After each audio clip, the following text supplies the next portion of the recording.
Cricket বাংলাদেশের মানুষের মনে শুরু থেকেই যা গেঁথে আছে। ভক্তদের জন্য এটা শুধু একটি খেলা নয়, এটি একটি সংস্কৃতি, একটি আবেগ, জীবনের একটি অংশ যেখানে মিশে আছে বাঙালির আবেগ, যা হয়তো চাইলেও কখনো কেউ ভুলতে পারবে না। শুধু বাংলাদেশে নয়, উপমহাদেশে এই খেলাটি যেন রীতিমতো সবার মনেই গেঁথে আছে। ক্রিকেটটা চাইলেই হয়তো এড়ানো যায় না।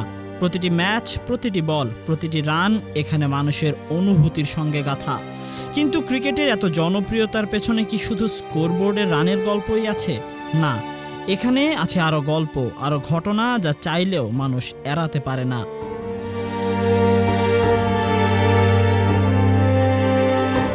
ক্রিকেট মাঠে যেমন রয়েছে প্রতিযোগিতা, তেমনি মাঠের বাইরের বন্ধুত্ব, সৌহার্দ্য আর মানবতার গল্প।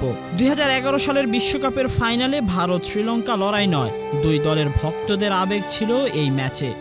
ধোনির সেই ছয়ে শেষ হওয়া ম্যাচ মন ভেঙেছিল শ্রীলঙ্কার ভক্তদের। উৎসবেও তাদের পড়েছিল ভাটা। প্রত্যেক তারকার পেছনে রয়েছে না বলা শত সহস্র গল্প। পাকিস্তানের সাবেক পেসার ওয়াসিম আকরামের ডায়াবেটিসের সাথে লড়ার গল্প, বাংলাদেশের মুস্তাফিজের গ্রামের হাওর থেকে উঠে আসার গল্প, সাথে বিরাটের বাবা মারা যাওয়ার পরও মাঠে নামার গল্প তো রয়েই যায়। এই শত সহস্র গল্প ক্রিকেটের সাথে মিশেই আছে। চাইলে কি এই ক্রিকেটটাকে ভোলা যায়? তাই ক্রিকেট শুধু একটি খেলা নয়, এটি গল্প বলার আরেকটি মাধ্যম। চাইলেও যা ভোলা যাবে না এই প্রাণের ক্রিকেটকে।